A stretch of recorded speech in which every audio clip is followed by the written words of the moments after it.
Welcome back, WNST, Towson, Baltimore, and Baltimore Positive. We're keeping calm. We're staying local. We're talking about things. There's no sports to talk about.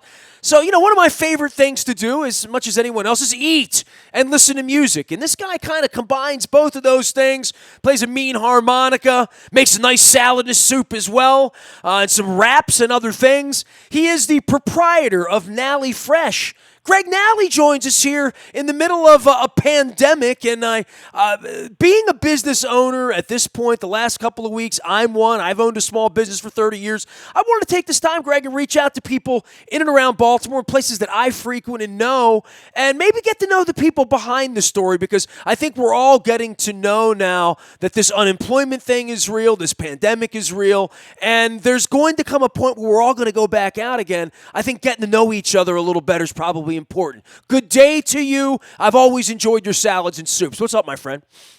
Hey, brother. You all right today? I'm doing well. Well, we're all trying to piece this thing together and hold it together, and as a community, as much as we watch the federal government or the state government, even the city government, this is a neighborhood issue, right? Place to place, story to story, Canton to Fells Point to, up to Towson and around the Beltway, we're all kind of hurting right now. We're all trying to tell a story and say, hold on, let's stay safe here, and let's get these businesses back to where they need to be once this is over with. And you employ a lot of people. You've done a lot of great things. There's so many people here doing that. And I think telling stories right now is all I've got left at AM 1570 in Baltimore Positive, Greg.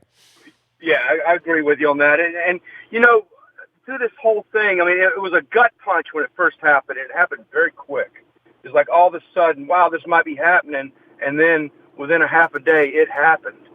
And it just has been a deteriorating process from there concerning my business.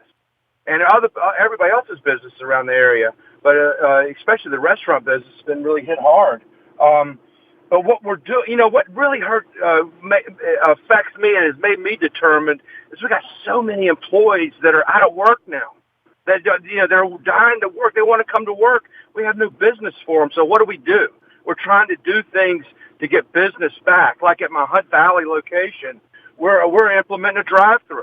I bought all this equipment so I could mobily put in orders out in the parking lot, and we got runners that are running food to the customers' cars.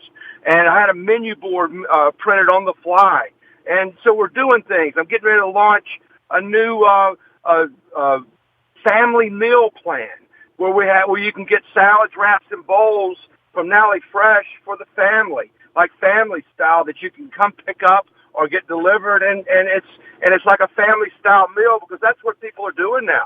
They're staying at home. They have to stay at home. Well, go ahead. Well, Greg, I was going to say, a guy like you who's created this brand, right? And I'm going to tell your story in the next 15 or 20 minutes for anybody that's ever been by a Nalley Fresh and trying to understand this. But when something like this hits, one of my guests or one of my partners earlier this week said, well, it's the Mike Tyson thing. We all have a plan until we get punched in the jaw, right? And we're not expecting it.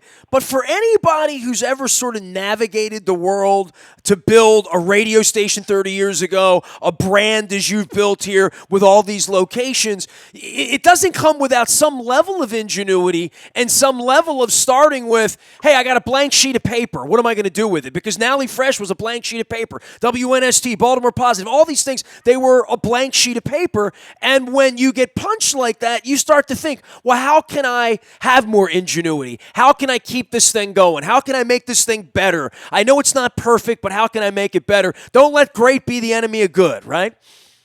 Yeah, if you can't develop a profound psychic change when something like this hits you, then you're just going to be a follower instead of a leader. And at this stage, I've never been so excited in my life as I am right now. I'm trying to save a business. I'm trying to get my employees back to work. And through that whole process, for me, I have to relax, and I have to just let my mind kind of slow down a little bit so things can come in and I can act on them. Just like I did with the drive-thru this week. and I'm going to do with the meal plans and these sort of things that I'm coming up with. So many people are going to adapt, and they're going to see, like my friends at Pizza John, just to give you, Essex and Pizza John, they had never sent pizzas out. And so many of our business friends, my friends at Fadley's and my friends at Costas, they ship crab cakes, and it's a big, big part of their business. It's something you wouldn't think, like, who gets crab cake shipped? I've been down to Fadley's. They go all over the world every day. You know what I mean? Right, and that's such an integral part of what's going on. And Pizza John's never shipped pizzas. They decided with this thing to start shipping them. They were overwhelmed in the first morning that they had to turn it off because, and now there's something that they'll probably continue to do, after it's over with, because like you with the drive-thru, I never thought of that. Well, now you've thought of it, right? And it probably won't go away. It'll be in addition to your business 6 months from now, whenever we get back to whatever the new normal is going to be for a while, right? Oh, you hit the nail on the head. I mean, why I'm so excited about the drive-thru is I've been wanting to do this for years, but with the complexity of customization of Nalley Fresh, and you get so many ingredients, so many different ways, the drive-thru has been a very complex endeavor to figure out. But here, this pandemic hits, and I'm allowed to try something and get okay, he's trying something, instead of it being absolutely perfect from the start. It's like we're all in this together, and this gives me a good chance to just try it without the public just getting really mad if it doesn't work because it's not perfect. Greg Nalley is here. It's Nalley Fresh. Express your inner chef. You can find him at nalleyfresh.com. Just a quick little lowdown on what the last 2 weeks for you and how many employees and how many businesses and where you are. And then I do want to go back and get to know you a little bit. I mean, I know you from around town. By the way, the one person that has always told me I need to know you is Matt Stover. Matt Stover has always said, you and Greg Nalley need to get together, and we've never really gotten together and had a salad. So when this is all over with and I can fist bump you 6 feet away, of course, we'll get a salad and get some soup together. But give me the last 2 weeks and how many locations you have and where you are at this point. And we all know how important our employees and their families and our families are to each other. Yeah, well, we have 11 locations through the area. Wow. And it's been a mixed bag, Nestor, of ones that are thriving and ones that are have no business at all, and some that have closed their doors temporarily because there's just no business in the area. So it's a mixed bag. Well, you're trying to keep fresh food. I mean, keeping fresh food. I got friends in the seafood business trying to keep fresh food and ordering and knowing what will perish and what can, and also getting the ingredients and getting the food at this point. I know one thing. I got a roll of toilet paper right here, Greg, and you can't have it. I'll tell you that. But for where we are with food and businesses, this is. It's almost impossible to gauge what's going to happen on a daily basis when you're out buying vegetables, right? Well, I got to tell you though, Nestor, the supply chain is not that bad. We can get product. It's a matter of, can I sell product? Sure. Can I sell it fast enough before it goes bad, or I have to throw it away? That's the dilemma right now. I mean, this whole thing is in its first couple weeks, and we don't know which way it's going to go. We don't know which way the government's going to tell us it's going to go or force us to go. I was concerned. I spent all this money on this drive-thru and, thousands of dollars and hours figuring it all out. And then I'm hoping, God, I hope the governor says that people can still go out and order drive-thru and carry out and take up and curbside. So, there's a lot of things going on right now. We just keep moving forward with things. I think the biggest thing for me right now is, even though I got 11 stores, is getting reach to customers that, hey, we are open and we are available. Please come out, and the public reacting on that. But to get back to your question about the stores and the mixed bag, I got some stores that we're doing carry out, curbside. The Hunt Valley Nalley Fresh is doing drive-through. If this goes well, I'm going to do a drive-through at my Towson store. Our BWI airport location is shut down. We launched a brand new store at the Southwest Terminal last year in April, and coming up on a year anniversary, and it's basically non-existent right now, just like everything else at the airport. So it's a mixed bag, but we're moving through it, and I firmly, absolutely believe, Nestor, that this could be one of the better things that ever happened to us in the long run. Greg Nalley's here, Nalley Fresh. You can find the menu out there. You can find them up in Hunt Valley, all the locations. We're going to get him back to normal. You know, I want to talk to you about food because I love food. I had Andrew Zimmern on the show at the Super Bowl, and we were talking about food and places we go. And he joins me every year, and we go through a little culinary thing. I went to Korea last year and Japan and had food. I'm 52. I'll be 52 in October, and I'm still relatively fit. I do a lot of yoga, and your place appeals to people like me to say, I want to go a little healthier. I want to go a little lighter. I want to go a little fresher. I mean, hell, fresh is in the name, Greg. So, for me, it's the kind of thing that I move myself toward. But I'm sure 10, 15 years ago, plenty of people were saying there's not enough fat on here. Americans love fat, fat's flavor, all that kind of stuff that over the last 15 years, people like you and people in different, and when I go to New York, when I go to LA, when I see how people are eating in Miami at the Super Bowl and see that we've moved away a little bit from fried chicken and fried and French fries and buns and white bread, and we've moved into a different area where I think certainly my wife's a 2-time cancer survivor. People have different needs in the way they eat. Give me your philosophy in putting this thing together and the history of this, because I know you're like the real deal. You're like a real chef. And, I would think American palates change and things change. You're trying to make a restaurant that you like, but one that's going to have lots and lots of interest in it, right? Yeah, it's funny, Nestor. I've been a chef for over 30 years, and I've always loved layering foods and different combinations and textures together, sweet, sour, hot, cold, crunchy, soft, and layer them together in a deft touch toward that. But what really got me going with Nalley Fresh was my kids going to all these what I call point-and-pick locations. I want a little bit of this, I want that, I don't want that as they go down the line. You'd say Subway, right? I mean, Subway was probably the first place that really did that, right? First. Sure. Subway was absolutely the first. And I was like, God, well, why can't you do this with a healthy twist? Because, just like your wife, I had stage 4 prostate cancer. I was in dire straits. And so now I try to eat a little healthy. I try to live a little healthier life. But at the same time, I like the flavor of food. And a lot of times, in the past, healthy food just didn't taste real good. It just didn't taste good. Well, I mean, if you start talking about kale and Brussels sprouts to the 10-year-old version of Nestor. yeah, I totally agree. And so what I've done with Nalley Fresh is I combined flavor with freshness and nutritious. And it's really taken off. And like I said earlier, I've always been a layered kind of guy. I like to layer food. And so my bowls and my salads, all these things are layered. Even our wraps, we toss everything in the wrap, the ingredients in the wrap, toss it, and then layer it in a tortilla. So we were, what it all goes down to is a combination of salts and acids and fats and fresh ingredients at the right touch of each to make things really, really palatable.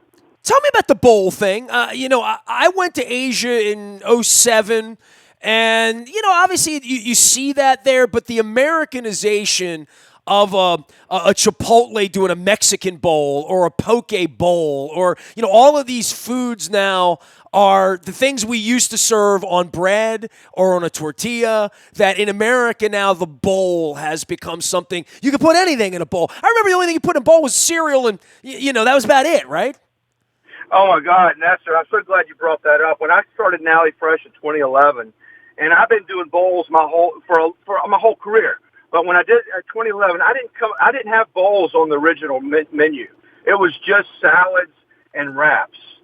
And I was like, you know what? I want to do some kind of bowl. I got all this food here. I want to do a rice bowl. And then I started thinking about, like, bowl. I don't like the name bowl. It sounds stupid. So it's like a boring name, bowl. And unless it's a Super Bowl. Exactly.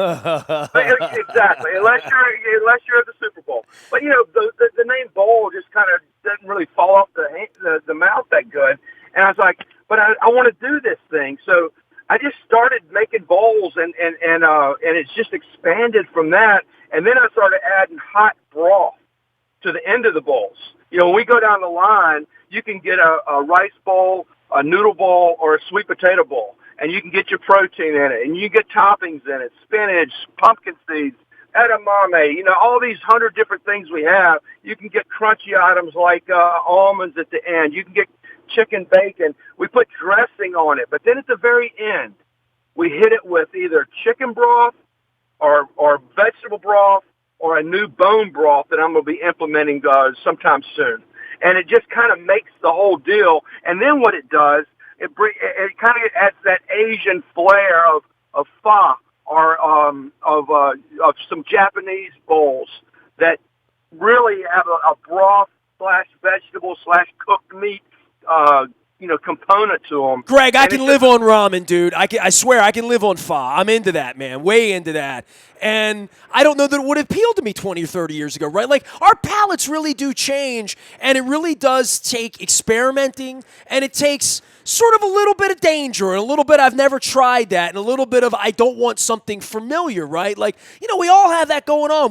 Where we go to the place we go and always order the same thing. You know, like, I could be in your place and fall in love with the Asian rice bowl and never even know there's a sweet potato bowl, right? Like, literally. And I think we fall into those traps. And I think it's at other times when I come into a place like yours where I am a little confused and I am a little befuddled. And when I say, what I want black beans and onion and cilantro and croutons and bell peppers and provolone and spicy ranch dressing mixed together. Never tried that before. Well, maybe today's my day to be a little adventurous. Maybe I don't like cilantro so much to leave that out, but you can try these different things, and it's there, I think, as a 51-year-old that I can really get excited because I know what a cheeseburger tastes like at McDonald's. I know what everything tastes like on menus at places I've been going for 30 years, but I think there's certain people that like when the waiter comes and says, what's a special today? Well, the special means it's something I've never had, not the thing I always order, right? And I think we do get into that a little bit. We go out. All of us are going to want to go out to our favorite restaurant, wherever it is, when this thing is over and get the thing that's most familiar to us, right? Oh, yeah. Oh, yeah.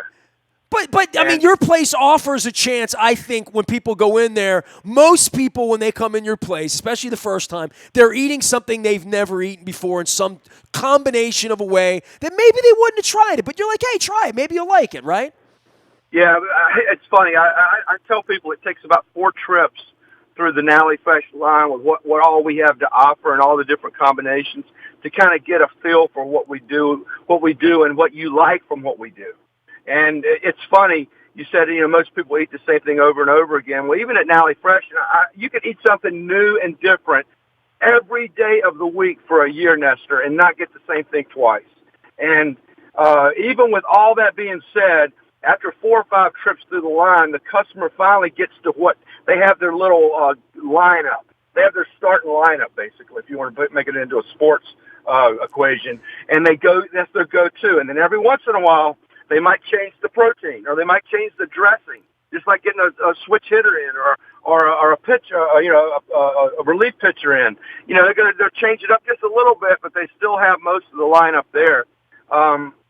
So yeah, people are creatures of habit, but what's great about Nalley Fresh is it allows them to expand their horizons when it comes to food.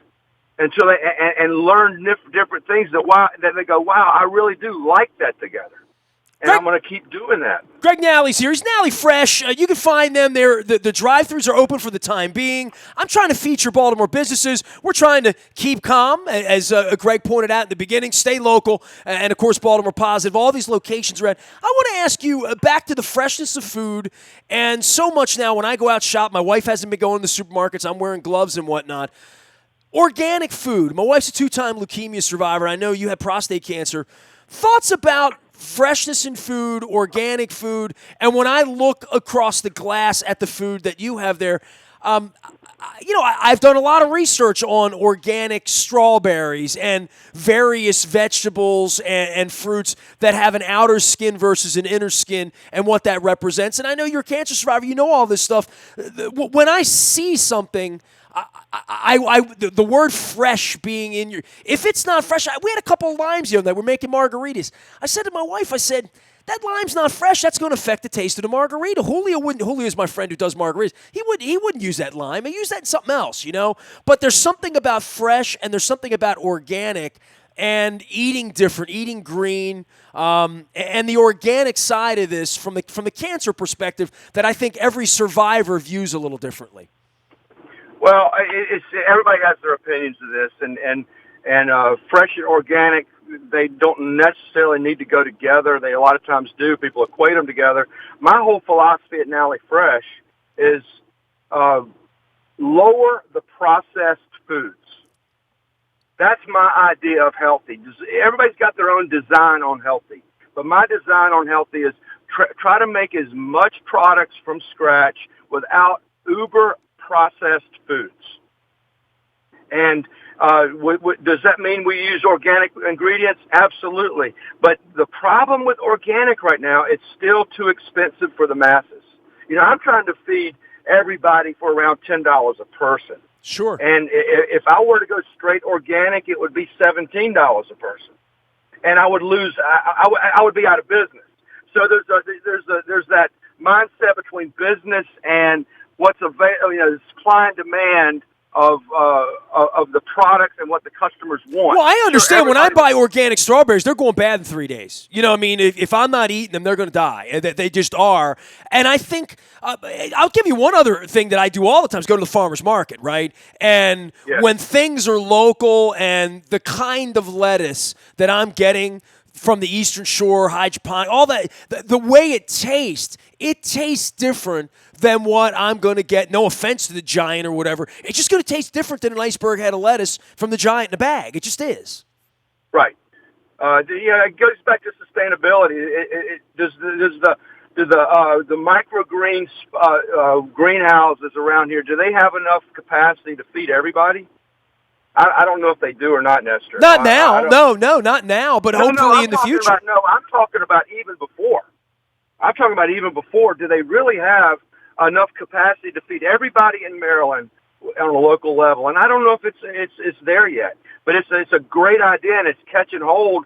But I don't think it's sustainable on a mass level at this point in time. Are we taking growing stuff and sustainability as serious as we should, Greg? I mean, when I see the blight in our city and, a part of the reason we're doing Baltimore Positives, try to fix the city, and I see places like Detroit, and I've done some research on where they have taken these blighted blocks of land and literally turned it into an agricultural center in the city where the community eats everything that's being grown down the street at a place that used to be a ghetto 20 years ago that now is a place where there's commerce, education, community, and more than that, food, good food, fresh food, real food, unprocessed food. Yeah, that excites the hell out of me, what you just said. Now we're talking about things that can bring us towards sustainability to the masses for this local movement. If we, there are so many spaces in the city that we could do vertical growing. And grow things in greenhouses that aren't necessarily greenhouses like you look at. You could see a bank of row homes that are gutted that are making that you're growing vegetables for the whole neighborhood. I mean that literally can happen. That excites me. Now you're talking about something that's bringing jobs to a blighted area and also providing local, healthy, nutritious food to the region. That is a win-win. That's a 1 + 1 = 3 now. Well, when we start feeding children in school good food when they're 5 or 6 or 7 years old and try to educate them the way Michelle Obama did, then they have a palate for that, right? So your location, it's 2 blocks from my house. You're next to a Shake Shack. You're next to Chick-fil-A, and there's Nalley Fresh. I know there are decisions to be made there, healthful and otherwise, but I think there is a part for us to change our palate, to change the mind frame of what is fresh, what is nutritious, and what's going to keep me out of the hospital and off of dialysis and not being diabetic when I'm 40 years old, right? Oh, I totally agree. And there's a shift. There is a definite shift in people's attitudes toward healthy. And you're talking about the blighted areas in Baltimore and in every big city. I wanted to put a Nalley Fresh in right there at Penn and North, and on the west side of Baltimore. and make it a community Nalley Fresh, where it was run by the community for the community and brought healthy food down to the area with training and everything that involves running a Nalley Fresh. And I looked around and I was like, it's like almost all the food is blonde. It's like, it has no color to it. And, I want to bring color to the food. Let's bring textures. Just don't make it just a chicken box with French fries and ketchup and hot sauce on it. Let's bring more to the table than this. And it was so well received. I wish I still in the pipe dream to do that, but it's just one of those things that I would love to bring healthy food to a food desert.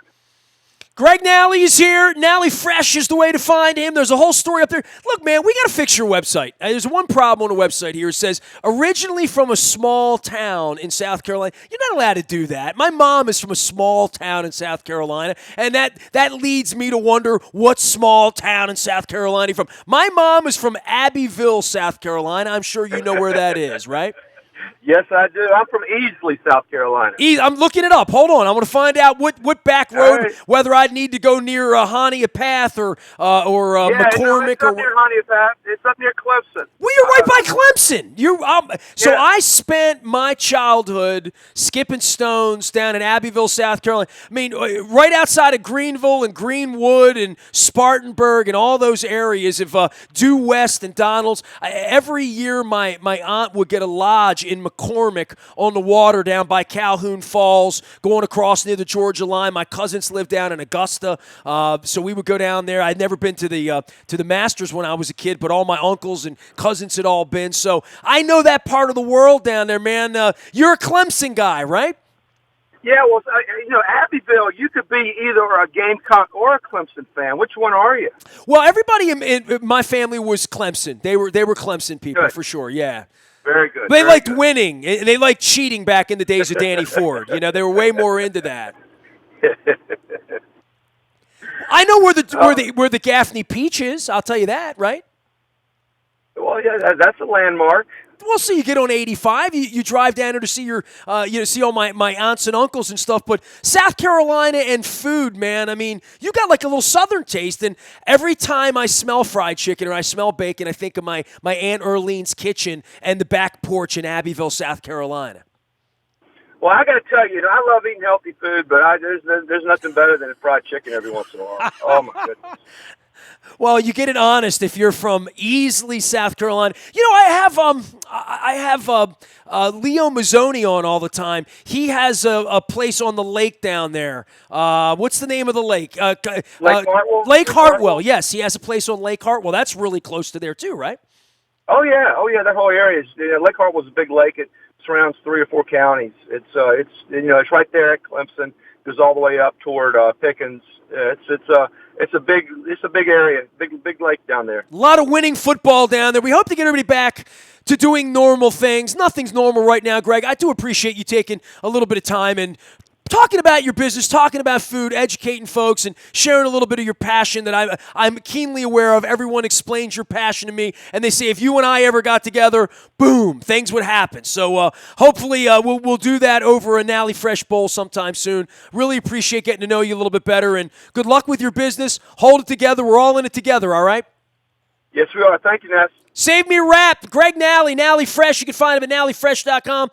Easily, South Carolina. You got to change that on the front of the site. I'm going to have to talk to some folks about that. Big shout out to Phil Hoag as well and the Hoag family who've been friends of ours for a long, long time. They probably were hoping you're from East Lansing. Nasty at WNST.net, the way to find me. We are keeping calm. We are staying local. We are Baltimore positive. I'm learning how to work green screen here. I got to put on my magma lamp here from Sporticulture. Big shout out to all of our sponsors still keeping it going. We now learn what an essential business is. WNST, we're essential. FCC license, baby. We're broadcasting. Good stories, good things, holding it all together. Make sure you're supporting all of our sponsors, as well as friends of ours like Greg Nalley from Nalley Fresh. I didn't even get to talk to him about the harmonica. I'll do that next time. Facebook, Twitter, LinkedIn, Snapchat, Instagram. We're keeping the lights on here at WNST.net and AM 1570, where we are remaining calm, local, and Baltimore positive.